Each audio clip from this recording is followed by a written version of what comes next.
Hello and welcome to Sleepy Stories. I hope you're doing well today.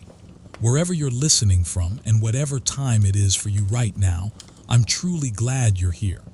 It's always fascinating to think about how a quiet story like this can travel across rooms and cities, across countries and continents, and gently find its way into so many different nights. Before we begin, I'd like you to imagine something. Imagine you are a merchant weeks, perhaps months away from home. The air is dry, your animals are tired, your goods are packed tightly, counted and recounted. Ahead of you lies not an empty desert, but a narrow corridor of permissions, gates, checkpoints, towns, and officials who decide whether you move forward or turn back. Every border you approach raises quiet questions. Who controls this road now? What tax will be demanded? Which seal, which letter, which stamped pass will keep you safe tonight? And here's the question worth lingering on. If the Silk Road was never a single road, and never just caravans drifting across open land, then what actually made trade over thousands of miles possible at all? Tonight's story is about those hidden engines, the taxes that funded passage, the safe conducts that protected strangers, the oasis cities that fed and housed caravans, and the urban intermediaries who quietly connected worlds. This is the Silk Road, not as a legend but as a system. Now let's begin. The phrase Silk Road can mislead because it suggests one road, one commodity, and one continuous stream of caravans. What existed across Eurasia for many centuries was instead a changing bundle of routes, some on packed earth across basins and steppe, some threading river valleys, some hugging mountain piedmonts, linked by institutions that reduced risk. Where security was strong and rules were legible, trade expanded. Where authority fractured, trade didn't necessarily vanish, but it became more regional, more expensive, and more dependent on private protection and local negotiation. The practical engines were not romance but administration.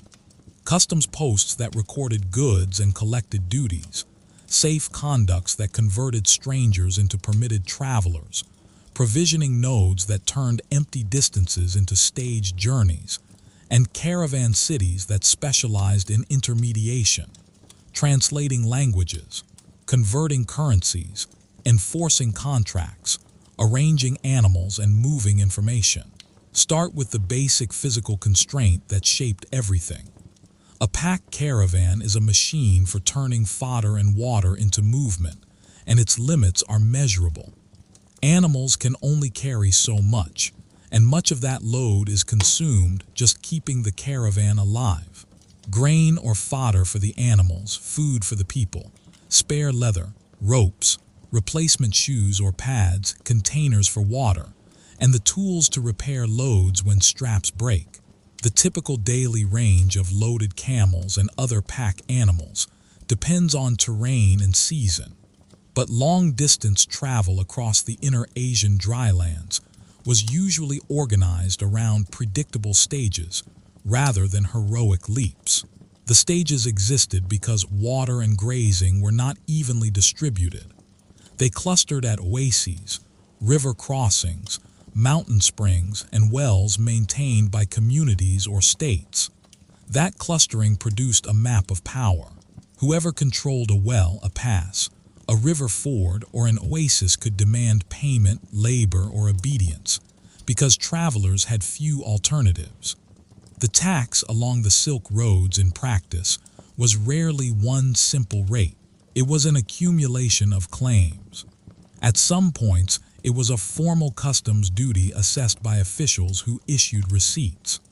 At other points, it was a transit fee collected by local strongmen, a protection payment paid to tribal groups that controlled a stretch of steppe, or a set of gifts that functioned as a toll at city gates. The same caravan could be taxed at a frontier, at a city market, and again when goods changed hands. Understanding Silk Road's trade means understanding how traders tried to keep those claims predictable and, when possible, legally constrained. One of the most visible engines of predictability was the customs station. A customs station is not just a booth. It implies a bounded jurisdiction, personnel who can write and calculate, a schedule or tariff, a record-keeping practice, and a coercive capacity to seize goods if the rules are not followed. In places where two empires faced each other, customs stations could be explicitly political tools. States used them to channel trade through particular crossings where inspection and taxation were possible, and where contraband could be restricted. In late antiquity, for example, agreements and rivalries between the Roman-Byzantine world and the Sasanian Empire repeatedly turned border crossings into controlled funnels, with designated points where goods were required to pass and be assessed. Even where the frontier was not a line but a wide zone, the same principle applied. In the Tarim Basin, an arc of oasis settlements around the Taklamakan Desert, the oases were the gates. The distances between them were the walls. A caravan moving from one oasis to another carried not only its goods, but also the implicit acknowledgement that the oasis's authorities controlled access to water, fodder, storage, and markets. That is why oasis polities invested in urban fortifications, watch posts, and written administration, not because walls could stop every raid, but because walls anchored a system of collection and adjudication that made commerce worth undertaking. The next engine was the safe conduct. When a state issues a travel document, it does two things at once. It tells its own officials not to treat the bearer as an enemy or vagrant, and it tells local populations that supplying the bearer is a state-backed obligation. This is easiest to see in the Mongol period, when the empire's rulers used tablets and written orders to empower envoys and certain merchants to draw on a relay, and provisioning networks spanning great distances.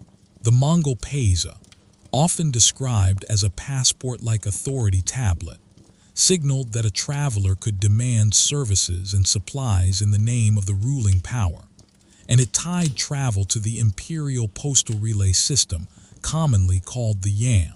But safe conducts were older than the Mongols. Earlier states issued letters of passage, seals, and orders in various formats. The durable point is that trade expanded where documents could substitute for personal familiarity. Without documents, a trader is a stranger, and a stranger is risk. With documents, the trader becomes legible, someone whose identity and purpose can be slotted into a category recognized by guards, city officials, and local communities. The power of documentation also created a market in documentation. Forged passes, bribed scribes, and disputes about whether a seal was valid. Where records survive, they show that travel was not just movement but paperwork. Then there is provisioning, which is both an economic activity and an infrastructure. A caravan cannot simply arrive anywhere and buy what it needs. It needs fodder in bulk, water access, and space to unload and repack. That need produced specialized buildings and institutions, caravanserais, khans, funduks, and way stations, built or supported by states, rulers, urban notables, or religious endowments in many regions. They offered enclosed yards for animals, storage rooms, and rooms for people, and they concentrated security and services in a single node. Along inland routes across West and Central Asia, the scale and density of such installations became a defining feature of route viability. Provisioning also included less visible systems, stable fodder supply chains, contracts with herders, and the scheduling of movements to match seasons. In parts of Inner Asia, herding groups provided animals, guides, and protection in exchange for payment, trade goods, or political concessions. In other regions, urban merchants contracted with rural producers for grain, hay, and straw to meet predictable waves of travelers.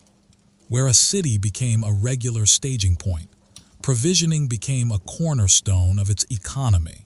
It is not an accident that so many caravan cities sat at ecological edges, where irrigated agriculture could produce surplus at an oasis, or where steppe and sown met and exchange between pastoral and agricultural economies could be managed.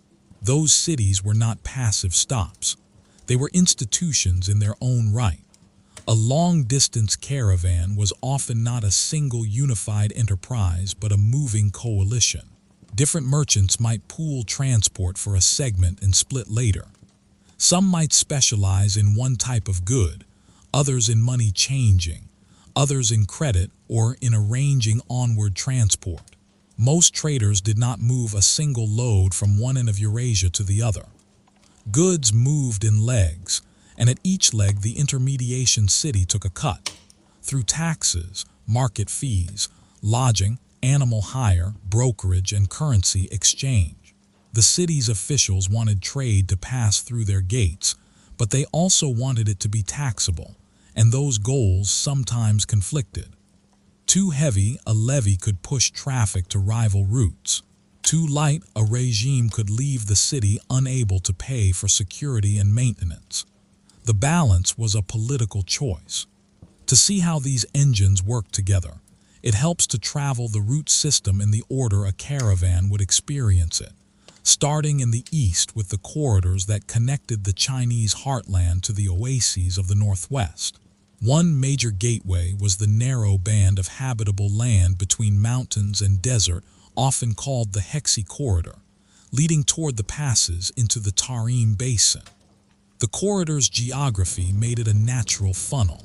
When Chinese states were strong enough to garrison and administer it, they could project influence far into Central Asia. When they were not, the corridor became a contested space in which local powers and nomadic confederations could extract tolls and limit passage. A caravan leaving a major eastern market might carry high-value textiles, metalwork, tea in later centuries, and various manufactured goods. It might also carry coin, silver, or bolts of cloth used as money. But before the caravan even reached the open spaces, it encountered the first engine, permission.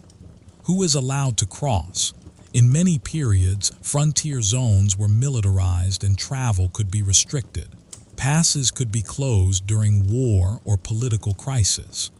Traders learned to align themselves with embassies, to travel under the protection of powerful patrons, or to carry the kinds of documentation that turned private movement into officially sanctioned movement. When a state used trade as diplomacy, sending gifts, exchanging horses for silk, or receiving tribute, the boundary between commerce and foreign policy became thin, and traders often operated in that space. Once in the oasis ring, the caravan entered a world where writing mattered. Contracts, tax receipts, and inventories had practical value because they reduced disputes. In and around the northeastern edge of the Tarim Basin, sites like Dunhuang became famous not only for religious art, but also for documentary survivals that reveal trade as a regulated and recorded activity. Surviving materials point to busy markets and a wide list of goods, illustrating that these were not empty frontier posts, but cities with diversified economic life and administrative routines tied to movement along the routes. The key point is not any single commodity list, but the system implied by the existence of lists. Someone counted. Someone categorized goods. Someone expected regular flows that made counting worthwhile. And someone had the authority to turn a count into a claim, into a duty, a market fee, or an obligation to supply. From Dunhuang, a caravan could choose routes around the Tarim, northward via oases like Hami and Turfan, and onward to places such as Kucha, or southward along the desert's edge via other oases before rejoining the network toward Kashgar. Each oasis was a micro-state or a city under the influence of a larger power, and its authorities had to manage the same questions. how to feed travelers, how to prevent or respond to raids, how to maintain wells and canals, and how to profit from traffic without driving it away. Irrigation systems were therefore not only agricultural infrastructure, but also trade infrastructure. Without irrigated surplus, an oasis cannot provision animals and people at scale. Without provisioning, caravans cannot use the route reliably. Without reliability, the oasis loses its role and the revenues that come with it. In many periods, the practical day-to-day work of long-distance commerce in Central Asia depended heavily on merchant diasporas, communities of traders living away from their places of origin, often with their own languages, religious practices, and internal institutions. Among the most important were Sogdian merchants, speakers of an Iranian language from regions around Samarkand and Bukhara, who are widely associated with Silk Road's trade in the early medieval period. What mattered about such communities was not a stereotype of natural merchants, but the institutional advantages of diaspora. Relatives and partners spread across multiple cities, reputations that could be tracked within the network, and the ability to enforce agreements socially when courts were distant or biased. A Sogdian merchant arriving in a Chinese-controlled oasis might find co-religionists or co-ethnics who could provide introductions, lodging, translation help, and credit. In turn, the city benefited because diaspora merchants made the city more attractive to other travelers and widened its access to distant markets. The intermediary city is, above all, a translator, not only of languages but of measures, weights, and values. If one region measures silk by one standard length and another by another, someone has to reconcile that. If coinage differs, someone has to exchange and assess purity. Money changing is an ideal urban profession in caravan cities because it requires trust, information, and a physical presence in a place where many people pass through. In practice, money changers and brokers became informal information hubs. They knew which roads were safe, which passes were open, which governor had changed the tolls, which tribe was demanding payment this season, and which caravanserai had room. Information was not a byproduct. It was part of the commodity of intermediation. States tried to tap that information. They also tried to harness the commercial network for fiscal ends. A large empire might want frontier trade to deliver revenue, horses, or strategic goods, and it might use official markets, licensed merchants, and regulated caravans to do so. The more a state invested in garrisons and posts, the more it needed revenue to support them, and that created pressure to tax trade. But tax is only collectible when movement is channelable. That is why authorities cared so much about funnels, passes, river crossings, city gates, and controlled markets. When a strong dynasty such as the Tang held substantial influence across the western regions, the scale of state involvement could be extensive. Garrisons, roads, and a bureaucracy capable of issuing documents and collecting revenues. Even when control was uneven, the administrative ambition mattered.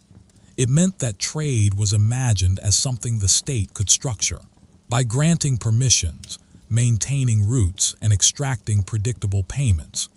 When central control weakened, local regimes, steppe powers, and regional states filled the gap, sometimes maintaining similar institutions because the fiscal logic remained the same.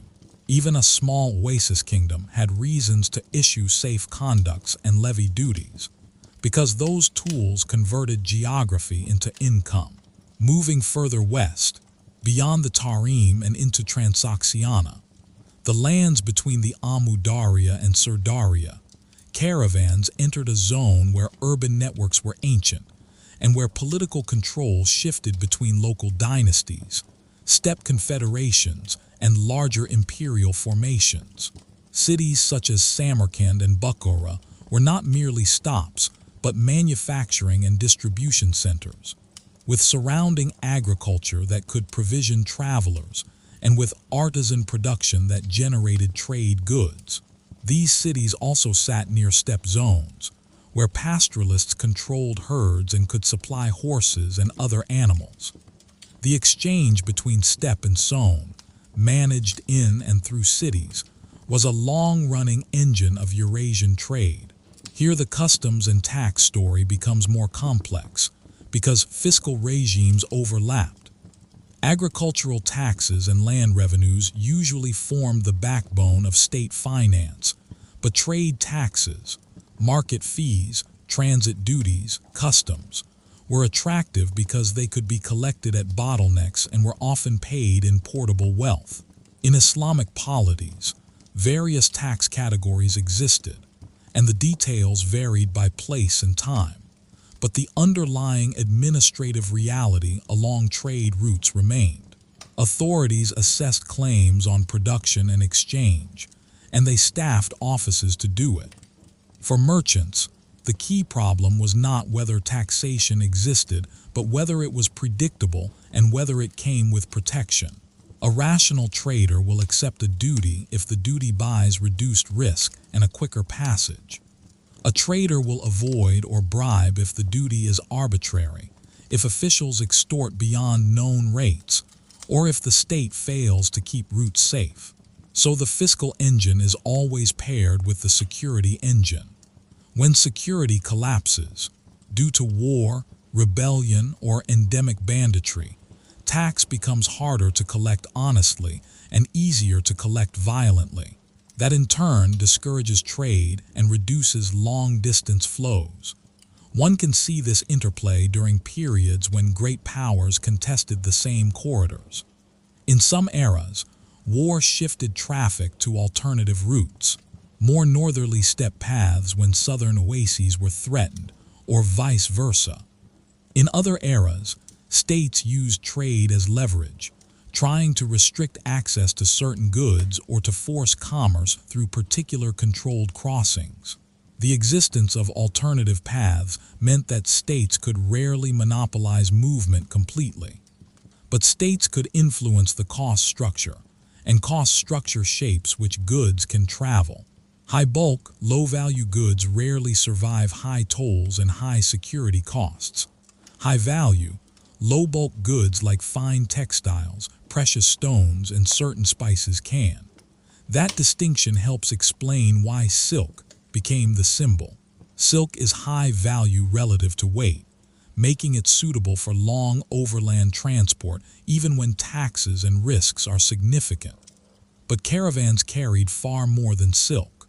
They carried glassware, metals, paper in later centuries, dyes, aromatics, medicines, furs, and many local products that were profitable over shorter legs.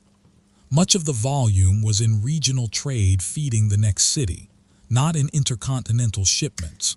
The long-distance system depended on those regional legs, because every great journey is built out of smaller ones.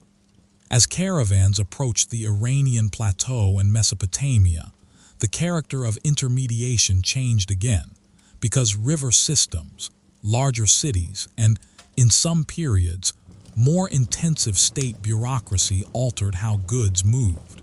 Rivers can replace pack trains for certain legs, lowering transport costs dramatically. That creates new bottlenecks, ports, river crossings, and warehouses where goods are transshipped. A caravan city in this zone is often also a warehousing city, where merchants store goods to wait for prices, to assemble new consignments, or to organize onward movement by river or by road. The paperwork evolves with the environment. In a dense commercial zone, merchants rely not only on physical movement but on credit. If you can move value without moving coin, you reduce robbery risk. Across parts of the Islamic world, instruments such as bills of exchange and other credit arrangements are attested in various forms over time, enabling merchants to finance trade and settle accounts across distance.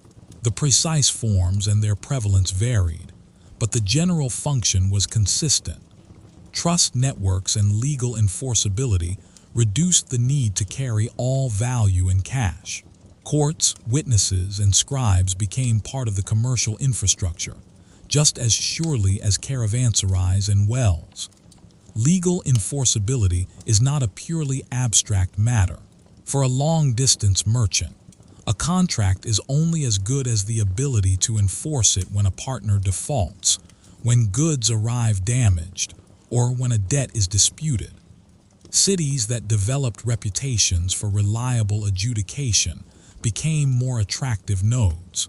Religious and communal courts, state courts, and merchant guild-like arrangements all played roles in different places and times. Again, the details shift, but the mechanism remains. Enforceability lowers the risk premium and broadens the range of profitable exchanges. Now consider the steppe. The steppe is often imagined as a threat to caravans, raiders, sudden attacks, unpredictable politics. But steppe polities could also be major enablers of trade when they provided wide area security and standardized demands. A steppe empire that can enforce order across a long arc can reduce the number of separate toll negotiations a caravan must endure. It can also ensure that disputes are handled in predictable ways. For sedentary states, dealing with a single powerful steppe authority could be preferable to dealing with many small groups, each extracting their own tolls. For merchants, the ideal is not the absence of power, but the presence of a power that is consistent. This is why the Mongol period is so often described as a time when long-distance Eurasian travel became, in some respects, more straightforward for those with the right permissions. The Mongols built and maintained a relay system, supplied by local obligations, that allowed messages and authorized travelers to move rapidly between stations. The system's efficiency depended on a chain of posts stocked with animals and provisions, and on documentation that identified the bearer as entitled to draw on that chain. The Pesa and related orders served as portable authority, converting imperial power into practical services. Fresh mounts, food, lodging, guides, and priority passage. This did not mean travel was safe for everyone, everywhere, all the time. It meant that the empire attempted to systematize travel and communication across vast distances, and that certain merchants, especially those connected to the Mongol elite through partnership arrangements, could benefit from tax privileges and access to the relay network. That is an example of how fiscal and security engines fuse. The empire uses merchants as suppliers and financiers. In return, it grants them protection, rights of passage, and sometimes tax exemptions. When it works, the arrangement increases both state capacity and commercial volume. When it is abused, when elites issue privileges too freely, when merchants overreach, when local populations are overburdened, the system generates resentment and administrative backlash. The Mongol case also clarifies an older truth about Silk Road's trade. Long-distance commerce is often closely tied to state needs. Armies require horses, metals, textiles, and food. Courts demand luxury goods. Bureaucracies demand paper, inks, and supplies. Diplomatic exchanges demand gifts. Trade routes that reliably feed these demands are likely to receive protection and investment. Conversely, routes that do not matter to state priorities may be left to local arrangements and private protection. Return, then, to the caravan city, because it is the place where state interests and merchant interests meet. A caravan city typically has several layers of authority: a governor or local ruler, customs officials, market inspectors, and sometimes garrison commanders. It may also have informal authorities: leading merchant families, money changers, caravan masters, and religious institutions. When a caravan arrives, it triggers a sequence. First comes the gate and the question of permission. Then comes lodging and animal care, which requires payment and space allocation. Then comes weighing and valuation if duties are assessed by value or by type. Then comes storage, repacking, and sale. Each step generates opportunities for fees and for disputes. Consider the customs valuation problem. If a duty is ad valorem, based on value, officials and merchants have incentives to disagree. Merchants prefer lower declared values. Officials prefer higher. This creates administrative needs, standardized measures, known price lists, sworn appraisers, or negotiated lump sum payments. In some regimes, merchants might pay a fixed fee for a permit that simplifies later passage. In others, they might negotiate farming arrangements where the right to collect customs is leased to a contractor, who then extracts as much as possible. Where tax farming is common, merchants may face harsher collection, but may also find stable relationships with particular contractors, turning extortion into something more predictable. Now consider the risk of confiscation. States sometimes seized goods as punishment, as emergency revenue, or as political leverage. This risk encouraged merchants to diversify consignments, to use partnerships that spread risk across multiple investors, and to rely on community networks that could petition authorities or ransom confiscated goods. It also encouraged bribery. Bribery is not an incidental moral failure.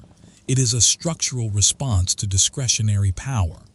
The more discretionary the official, the more valuable the bribe. The more rule-bound the institution, the less room for it. Thus, the quality of administration directly shapes the cost of trade. Provisioning nodes also shape the social structure of travel. Caravanserais and khans concentrated travelers from many regions into shared spaces.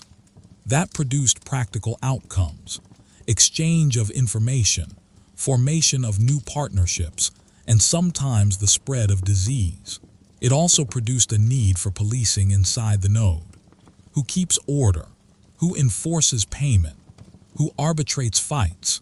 In many places, the managers of such establishments, whether private or state-linked, developed routines for deposits, guarantees, and the handling of lost or stolen property. Some establishments were linked to charitable or religious endowments, which could stabilize maintenance funding across decades by tying the institution to a protected revenue stream. The physical wall of a caravanserai is therefore also a fiscal wall. It encloses an economy. Water management is often the least romantic but most determinative engine. An oasis is a negotiated system. Canals must be cleaned, water rights allocated, and flood or drought managed. When political authority changes, water management can be disrupted, which quickly affects the ability to provision travelers. A decline in irrigation can shrink an oasis's surplus, making it less able to host caravans, which reduces trade income, which further reduces the resources available for maintenance. This feedback loop can help explain why some Silk Road's nodes rose and fell with environmental and political stress. Security has its own feedback loop. If a state garrisons a corridor, it can deter raids, which encourages caravans, which increases taxable flow, which funds garrisons. But garrisons are expensive. If revenue falls because of war elsewhere, a plague, or a shift in routes, the garrison may be underpaid or withdrawn, raids increase, caravans divert, and revenue collapses further. The Silk Roads were never permanently fixed because they were sensitive to these compounding loops. Another engine often overlooked is the handling of animals as capital. Pack animals and riding animals are expensive assets. The ability to rent, buy, replace, and insure animals, formally or informally, matters. In many caravan cities, there were markets for animals and services specialized in equipping them. Saddles, pack frames, ropes, felt pads, and leatherwork were essential, and artisans who produced and repaired them were part of the trade system. So were veterinarians and herders. A caravan that loses animals may lose not only transport capacity, but its entire profit margin, because the goods may become stranded, forcing distressed sales at poor prices. At the same time, traders adapted by altering what they carried. If a route became dangerous, traders might shift towards smaller, higher-value goods. If duties rose, they might choose commodities less visible or easier to conceal, creating incentives for smuggling. Smuggling then produces more enforcement, which increases friction, which can push more traffic into the hands of those with official permissions. Thus, enforcement and evasion can reinforce social hierarchies within trade. Privileged merchants thrive. Marginal traders take greater risks. The documentary record from Silk Road's regions, when available, helps anchor these abstractions. The survival of lists of goods, contracts, and administrative notices from places like Dunhuang points toward markets that handled a wide variety of commodities and maintained enough routine to generate records. The fact that such documents exist matters because it confirms the central point. Trade was not only movement, it was administration. Now widen the lens further. The Silk Roads were never purely overland. Maritime routes across the Indian Ocean and connected seas interacted with overland networks. When sea routes were relatively secure and ships could carry bulk goods cheaply, some long-distance exchange shifted seaward, but sea routes still depended on ports, customs, and documentation, and they still fed inland caravan cities via river and road. The relationship between overland and maritime trade was therefore not simple replacement but rebalancing. A merchant might send high-value goods overland for speed or security under a particular regime, and bulky goods by sea when shipping conditions allowed. Inland hubs rose when they controlled links between these modes, when they sat on the roads between ports and interior markets. In every mode, the same engines recur. Taxes collected at gates, ports, and crossings. Passes issued by authorities recognized by guards. Provisioning, warehouses, lodging, food supplies. Intermediaries, brokers, translators, money changers, scribes. The romance of caravans obscures the central fact that most participants in these systems were not adventurers but workers. Muleteers, camel drivers, stable hands, guards, clerks, and shopkeepers. The caravan master's skill was not courage but management, keeping animals alive, negotiating fees, maintaining schedules, and preserving relationships with nodes along the way. When these systems were at their most functional, the Silk Roads did not feel like wilderness to those who used them regularly. They felt like a chain of known routines. The caravan master knew where to find water, where to hire guards, where to avoid trouble, and which officials seal mattered. The merchant knew which broker in a given city could sell a certain cloth at a fair price, which money changer offered reliable silver, and which warehouse could be trusted for storage. The city official knew which groups brought trouble and which brought revenue, and structured policy accordingly. But the system was fragile in ways that are easy to underestimate. Disease could disrupt travel and labor. Climatic shifts could change the viability of certain oases. Political fragmentation could multiply toll points, raising costs. Even a single collapsed bridge or ruined well could force long detours.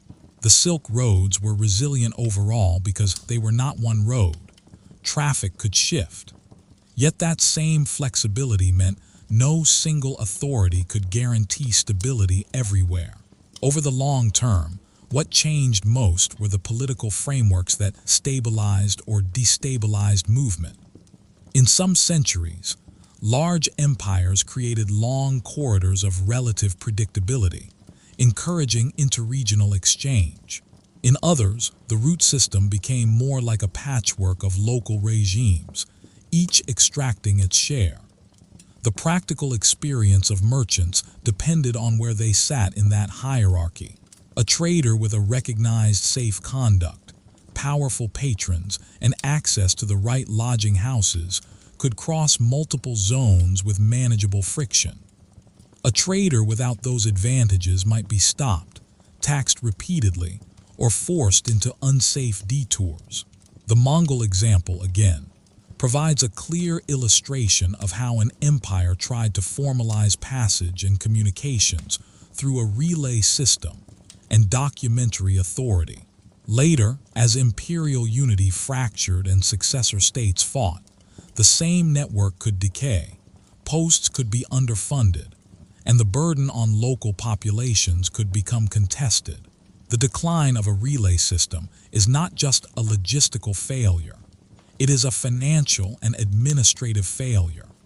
It means the state can no longer reliably convert local resources into long-distance mobility for its agents and partners.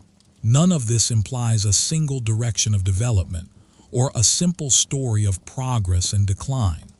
Instead, it suggests a cyclical logic. Trade grows where states and cities create predictable channels through taxes that are known, passes that are respected, and provisioning that is maintained. Trade contracts where those channels break through arbitrary extraction, insecurity, or environmental stress. In each cycle, cities and communities that specialize in intermediation adapt. Some shift to new routes, some collapse, some reinvent themselves as regional hubs rather than transcontinental ones. If you hold on to one image of the Silk Roads as they actually worked, let it be a small, inked document, a permit, a receipt, a letter of passage, a list of goods. Around such documents clustered everything else: the guards at the gate, the scale for weighing, the warehouse keys, the caravanserai courtyard, the money changer's table, the fodder seller, the translator, the broker who knows the next city's market conditions, and the official who turns geography into revenue. The romance was always downstream. The engines were these practical systems, repeated and modified across centuries, making it possible for goods, people, and information to move across distances that would otherwise have been too costly, too dangerous, or too uncertain to traverse. When you tighten the chronology around stability regimes, the Silk Roads start to look less like a timeless corridor and more like a sequence of administrative climates. Each climate had its own answer to the same practical questions. Who is allowed to cross, at which gates, under what documents, taxed at what rate, and protected by whose soldiers or allied intermediaries? What changes from era to era is not the existence of tolls and hazards, but the degree to which those tolls and hazards are consolidated into a legible system. Under the Western hand, the central issue on the northwestern frontier was not commerce in the abstract, but competition with the Xiongnu and control of the corridors that linked the Hexi region to the Tarim Basin. In this period, opening the route meant making it governable, establishing garrisons, moving grain, and creating posts that could support envoys and soldiers at distance. The Han Court's westward policy after the wars of the late 2nd and 1st centuries BCE produced a recognizable administrative instrument in the Tarim region, a protectorate structure designed to supervise oasis polities and anchor Han garrisons. The protectorate of the western regions is conventionally dated to 6059 BCE for its initial establishment, and it represents a shift from episodic campaigning to an attempt at standing administration west of the Yumen Pass. In practical terms, this regime lowered some transaction costs while raising others. A caravan traveling within the orbit of Han power might face fewer independent toll collectors if local rulers were subordinated, but it would also encounter official checkpoints and demands structured as regular exactions, duties, requisitions, and enforced provisioning for state personnel. The economy of passage, in other words, did not become free. It became more standardized where the protectorate's reach was real. At the same time, this stability was not continuous. The protectorate existed on and off over centuries, and interruptions mattered because each interruption tended to fragment claims on the route. A fragmented frontier is a frontier where a merchant pays more times to more hands, with less certainty about what payment will buy. The Han-Xiongnu dynamic also shows a pattern that repeats later. When an imperial state invests in Western garrisons, it must solve the grain problem. Grain and fodder do not move cheaply overland. The state either creates military agricultural colonies, compels local supply, or subsidizes transport at immense cost. These measures are not just military logistics. They become trade logistics because the same storage sites, posts, and protected segments can be used by merchants if the state allows it. When the state cannot pay for the system, or when domestic pressures force retrenchment, the administrative scaffolding weakens and merchants revert to more local arrangements. Centuries later, the Tang dynasty built a second great administrative climate in the Tarim Basin, with especially clear implications for taxes and passage. The Tang conquest of Gayachang in 640 and the establishment of the Anxi Protectorate General to pacify the West, were not merely episodes of expansion. They were institutional commitments to holding and servicing routes. The protectorate's seat shifted, first to Turpan and later to Kucha, reflecting where the Tang could most effectively supervise the oasis chain. The installation of the 4 garrisons of Anxi in the mid-7th century, Kucha, Khatan, Kashgar, and Karashar, made explicit what the regime valued: a ring of fortified nodes that could police movement, issue orders, and keep supply lines open. For merchants, Tang's strength in the western regions offered a version of predictability that is easy to miss if one only looks for spectacular caravans. Predictability meant that there were named offices, garrisons with authority, and recognized documentation. It meant that the state could try to channel trade through points it could inspect and tax, and it meant that the penalties for evading those points could be enforced. This did not remove private brokerage or local negotiation, but it changed the baseline. The official world created a lattice of constraints and protections. The same lattice that let the Tang move troops and messages also allowed certain categories of merchants to travel under a clearer set of expectations. The Tang regime, however, also demonstrates how quickly a stability climate can collapse when a state's priorities shift under internal strain. The Battle of Talas in 751 is often cited as a turning point because it was a conspicuous defeat in Transoxiana, fought between Tang forces and an Abbasid-led army with Tibetan involvement. But even accounts that emphasize Talas also note that the larger strategic contraction followed the Lushan rebellion, beginning in 755, which forced the Tang to reallocate troops and weaken their frontier posture. The combined effect was that Tang influence west of the core Tarim nodes became harder to sustain, and the broader political environment of Central Asia became more contested. Into that contested space stepped regimes whose control changed the nature of taxes and passes by changing who could credibly guarantee them. In the later 8th century, the Tibetan Empire expanded into areas that intersected directly with the corridor logic of the Silk Roads, Gansu and parts of the Tarim Basin. The value here was not symbolic, it was administrative. Control of Gansu and the Hexi approaches meant leverage over the funnels through which traffic passed.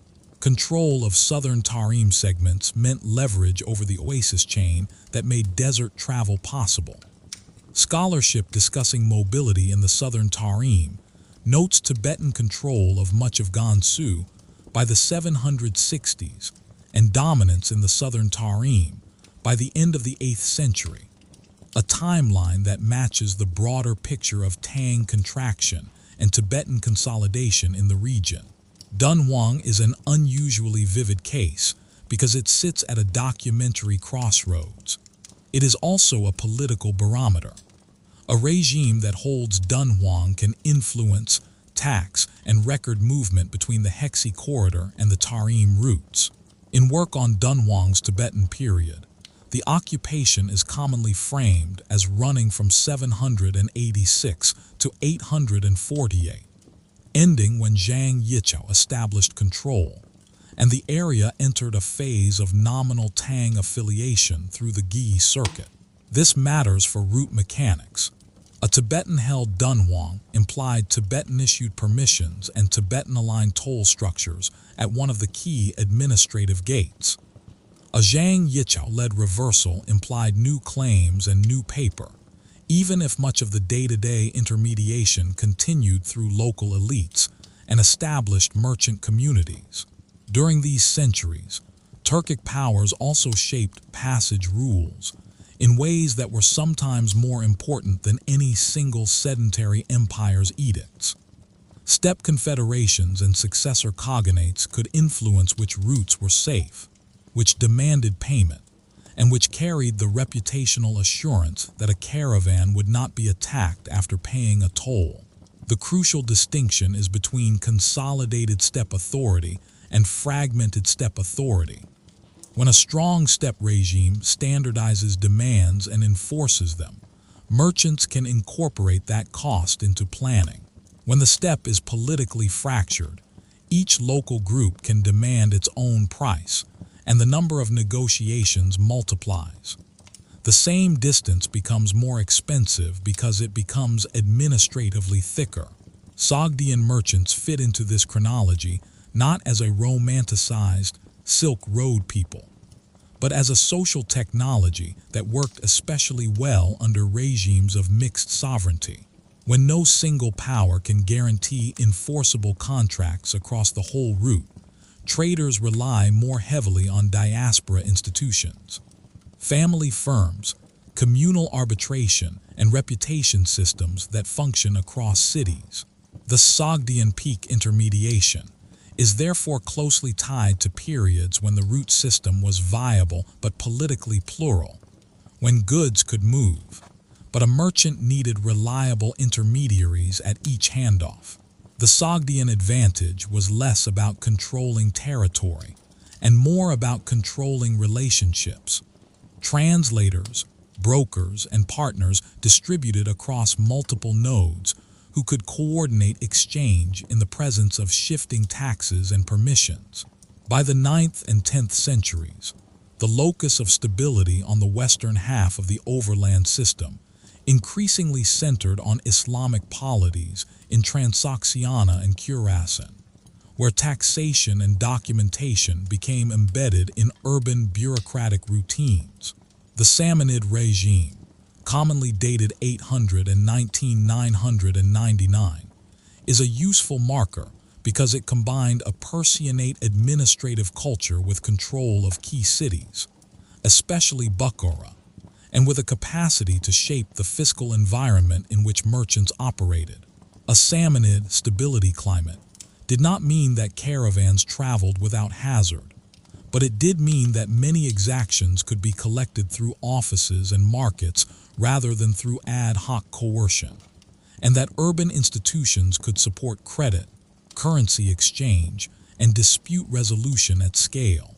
The transition from Samanid to Karakhanid control marks one of the clearest changes in passage rules, because it paired a shift in who held the cities with a shift in the social profile of the ruling elite. The Karakhanids, dated 999-1000, in one standard framing, are often described as the first Turkic dynasty after the Arab conquest to come from the steppe and take control of the old urban centers. The takeover is a reminder that steppe versus city is not a fixed opposition. Steppe origin dynasties could and did adopt urban fiscal tools, customs collection, market regulation, written orders, because the same mechanisms that financed Samanid power also financed their successors. For merchants, the question was not whether the rulers were steppe or sedentary in origin. It was whether their regime could enforce predictable tolls, suppress banditry on key segments, and maintain the urban services that made long-distance exchange profitable. In the 11th century, Seljuk expansion created another stability regime across parts of Iran, Iraq, and Anatolia, with direct implications for caravan corridors. In Khurasan, the Seljuks' rise is often dated through their capture of cities such as Merv and Nishapur in 1037, 1038, which signals their ability to take over a region that mattered enormously for east-west connections. Once such nodes are held by a single regime, the web of road tolls can be simplified, and the costs of convoying can fall because merchants can travel within a larger zone of consistent authority. Even when local toll points remain, the number of actors who can legitimately extract payment tends to shrink under consolidated power. Yet Seljuk-era stability was not uniform or permanent, and this matters because route viability depends on continuity as much as on conquest. When authority is contested, the immediate effect is often fiscal opportunism. Local commanders raise money quickly by tightening levies and extracting extra payments. Merchants respond by shifting routes, shrinking cargo value density, traveling in larger escorted convoys, or postponing travel. Cities respond by investing more in caravanserais and policing, or by lobbying rulers for privileges. The route system becomes a negotiation between fiscal pressure and traffic diversion. The Mongol period stands out as a deliberate attempt to convert conquest into a system of movement. What matters here is not a general statement that trade increased, but the specific administrative machinery used to make passage controllable and fast for those who were authorized. The Mongol imperial postal relay system, often referred to as the Yam, functioned through a chain of stations stocked with animals and supplies, and it depended on documentation that signaled entitlement to draw on those resources. The Pesa, frequently described as an authority tablet, is one emblem of this documentary regime. It translated imperial power into practical services at the next station. In such a climate, the costs of long-distance travel could be lowered for privileged travelers because the system replaced uncertain private provisioning with an enforced public supply chain. That same enforced supply chain, however, imposed burdens on local populations, and its effectiveness depended on the empire's capacity to supervise abuse. The Mongol standardization also changed taxation in a distinctive way. When an empire expands rapidly, it inherits many local tax systems. A key administrative challenge is to prevent those systems from compounding into an intolerable pile for merchants, because compounded tolls push traffic into evasion or diversion. An imperial regime that wants revenue from trade has an incentive to rationalize collection, consolidating claims into fewer predictable payments, because it is better to collect a known duty on a large flow than to extract violently from a shrinking flow. Where Mongol governance was strong, the combination of relay travel, formal privileges, and large-scale security reduced some categories of risk premium for certain merchants.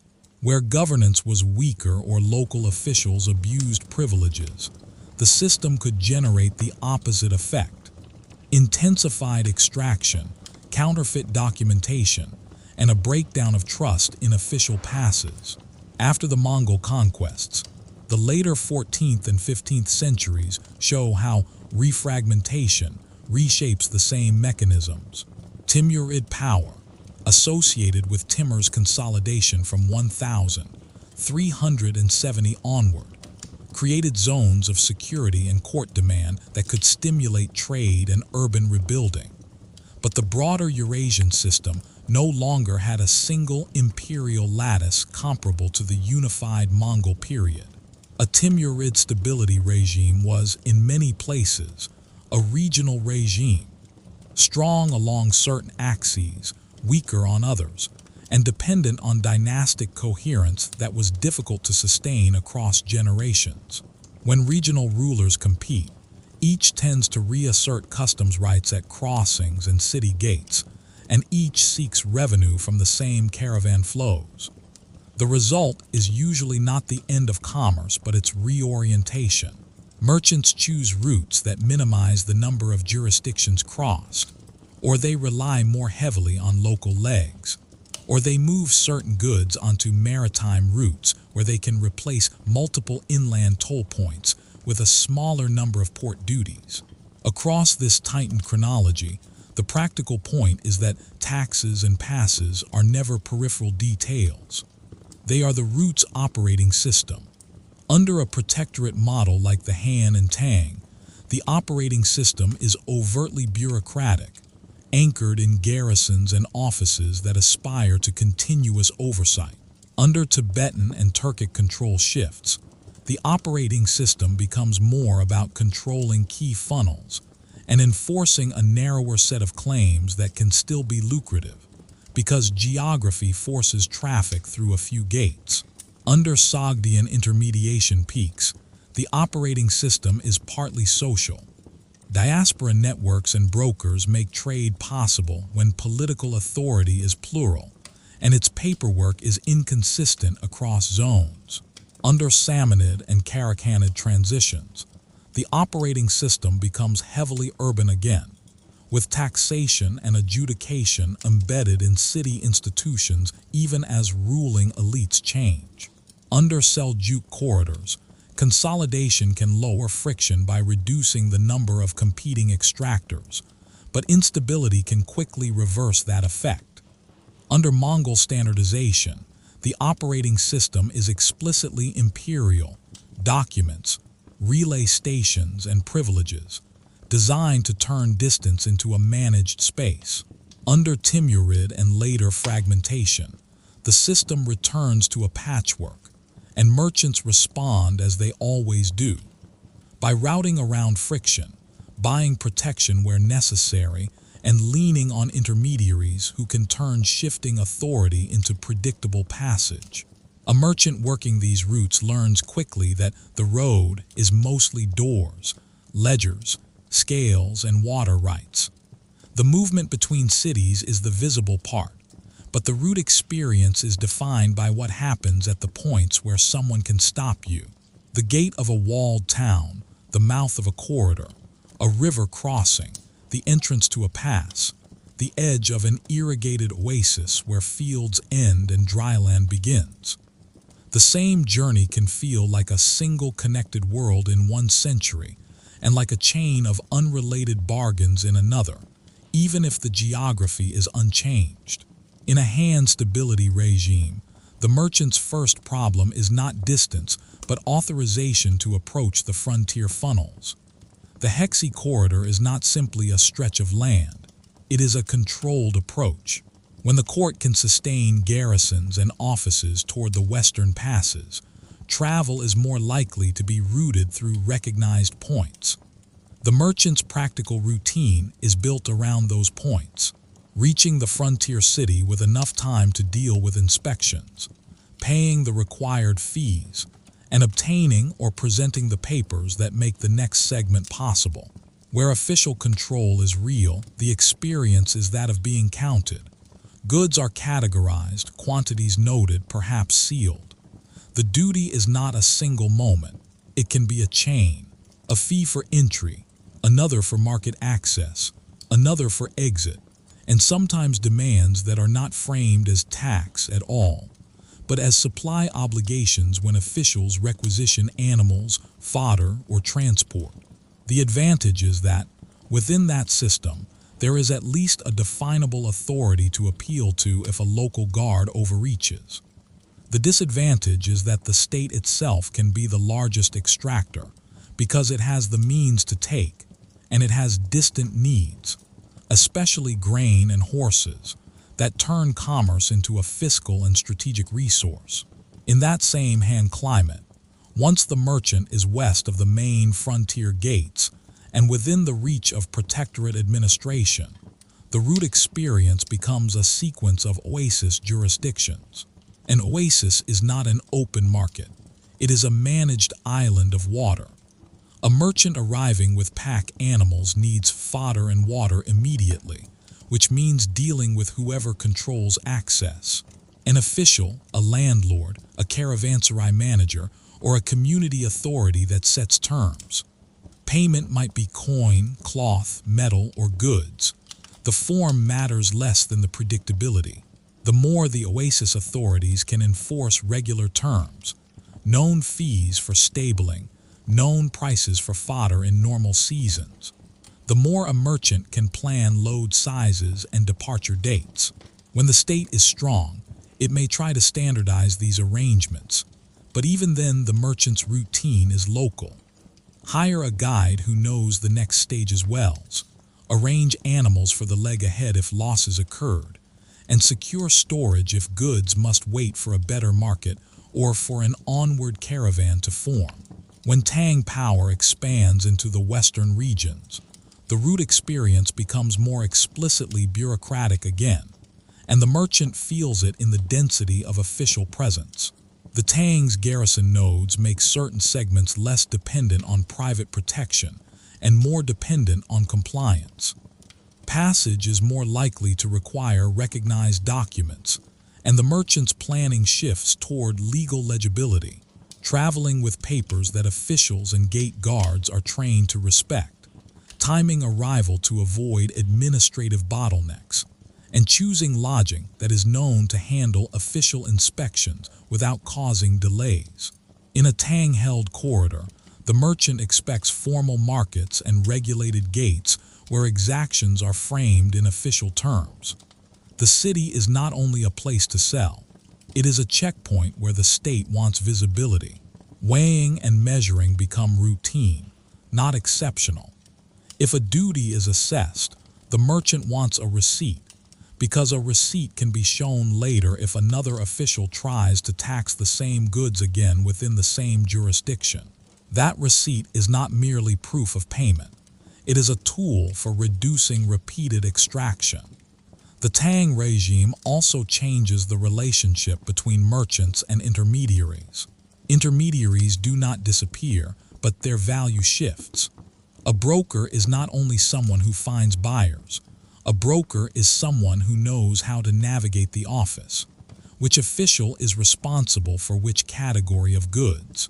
Which inspections are strict this month? Which fees are actually enforced and which are nominal? In a stable bureaucratic climate, the broker's knowledge becomes more technical and less improvisational. The merchant's route experience becomes a blend of formal compliance and practiced shortcuts, always bounded by the knowledge that the state has the power to confiscate if it chooses to treat a shipment as illicit. Then comes the contraction, and the merchant feels it first as multiplication. Not necessarily multiplication of danger in the open desert, though that can happen, but multiplication of claims. Where one seal used to open doors, now different seals matter in different places. Where a single corridor authority used to enforce a known duty, now a city gate collects one fee, a local commander collects another, and a group controlling the next stage demands payment for protection. The merchant's routine changes. More time is spent negotiating.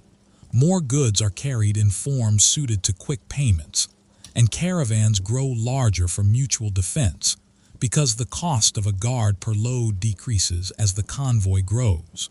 Large convoys have their own friction, slower movement, greater visibility, but in a fragmented climate they can reduce per unit risk. Under Tibetan control of key segments like Dunhuang in the late 8th and early 9th centuries, the merchant's experience depends heavily on funnels again. Dunhuang is not just another stop, it is a paper gate. If the authorities controlling it recognize your permission and accept your payments, you can access the corridor linking the Chinese frontier zone to the Tarim routes. If not, you are pushed into detours that may be longer and less provisioned. The merchant in this climate learns that political change at one node can rewrite the whole cost structure of a journey. A new authority may keep the same practical routines, inspections, fees, lodging rules, but redirect the revenue and change the conditions under which exemptions are granted. If the authority is a frontier empire holding distant territory, it may rely strongly on local elites to keep the routines running. That usually means that a merchant's best protection is not abstract loyalty, but known relationships with local intermediaries who remain in place across regime changes. The merchant does not need to know the ideology of the authority. The merchant needs to know which seal is honored at the gate and who can translate between a caravan's needs and an office's expectations. In periods when Turkic polities and steppe confederations exert strong influence over broad zones, the merchant's route experience can become paradoxically simpler, provided that demands are standardized and enforced. In such a regime, the key transaction is often an early one.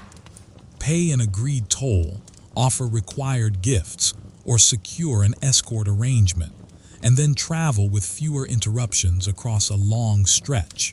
The merchant's attention shifts to how to make that initial agreement credible. That might mean traveling with a recognized patron, joining a caravan whose leader has established relationships with steppe authorities, or carrying goods that are known to be acceptable. The danger in such a system is that if the steppe authority fragments, the merchant pays again and again to smaller groups, each with the capacity to harm but not the incentive to protect beyond its own reach. Fragmentation turns a single expensive toll into many smaller, more arbitrary extractions that add up to more than the old predictable levy. In the early medieval centuries, when Sogdian merchant networks are especially prominent in many accounts of long-distance exchange, the merchant's route experience is often less about official continuity and more about network continuity. The practical difference is visible at the moment of arrival in a caravan city. In a strong bureaucratic regime, the merchant goes first to the gate and then to the office.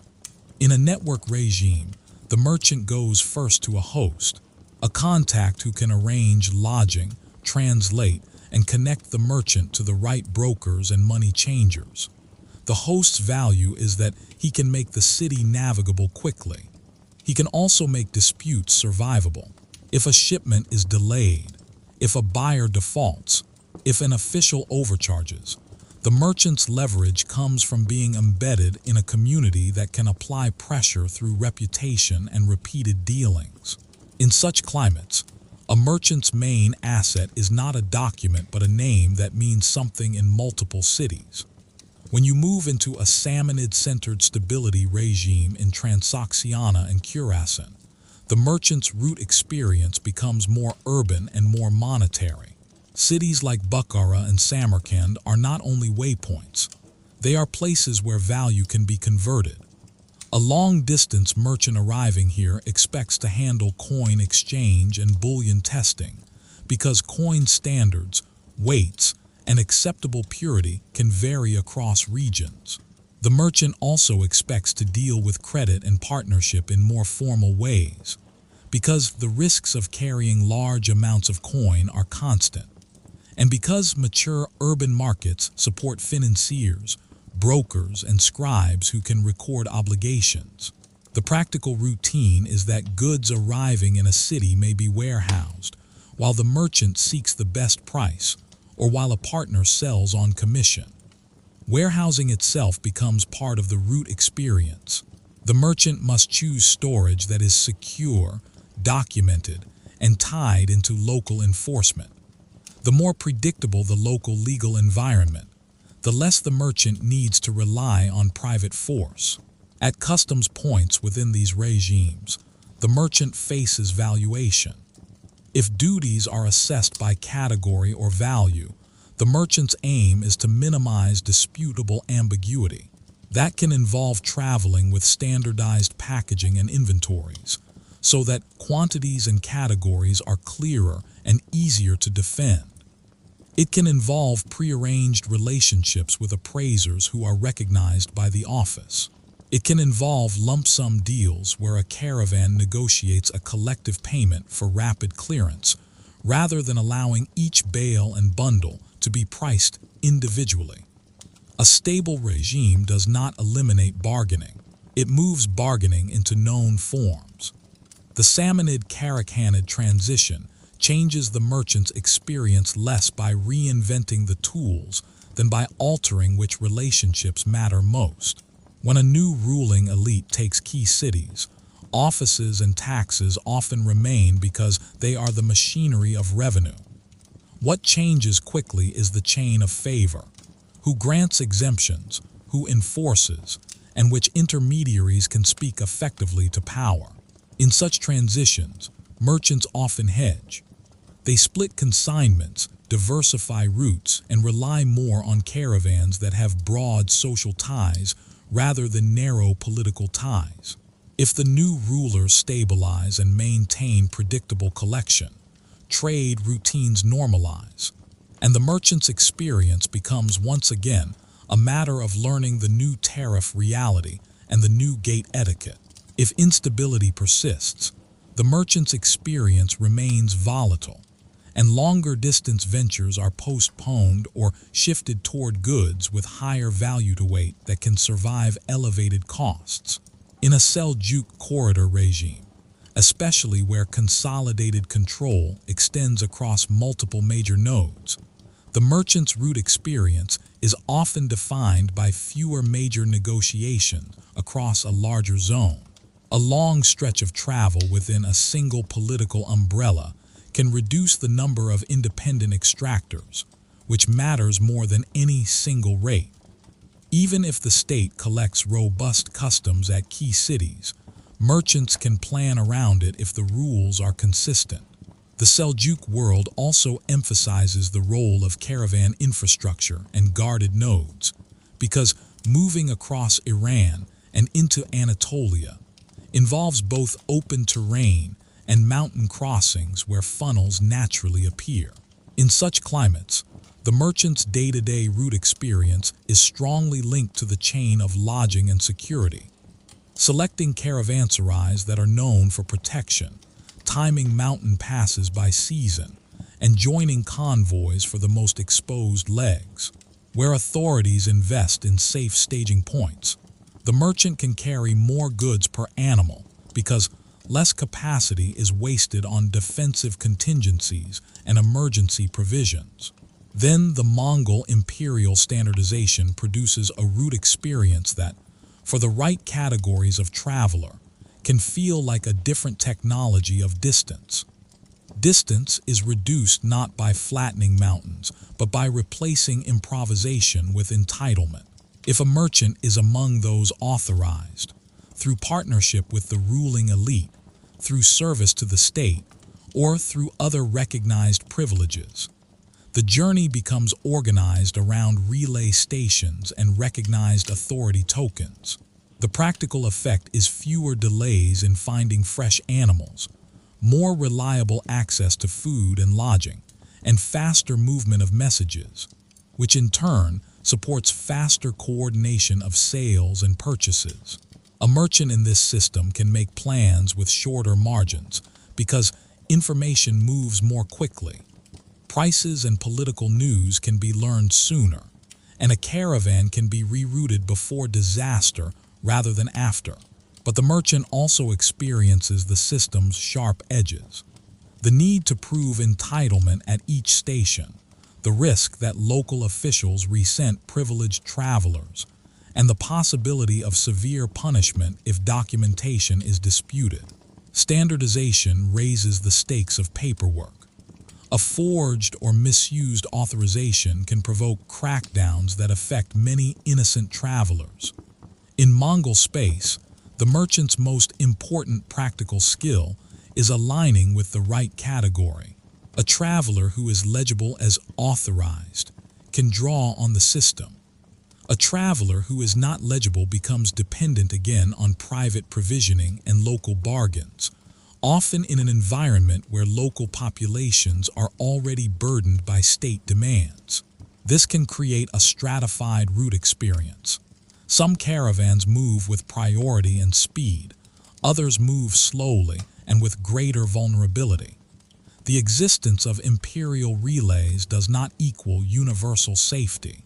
It means the empire has a mechanism for moving its favored flows. That favoritism can be commercially decisive. As Mongol unity fractures and successor polities compete, the merchant experiences the return of patchwork logic. Relay systems can decay where they are not funded or where local authorities divert resources. Border points become more salient again, and so do multiple customs. A merchant's routine shifts back toward route selection as a primary economic decision. It can be cheaper to take a longer distance if it crosses fewer jurisdictions.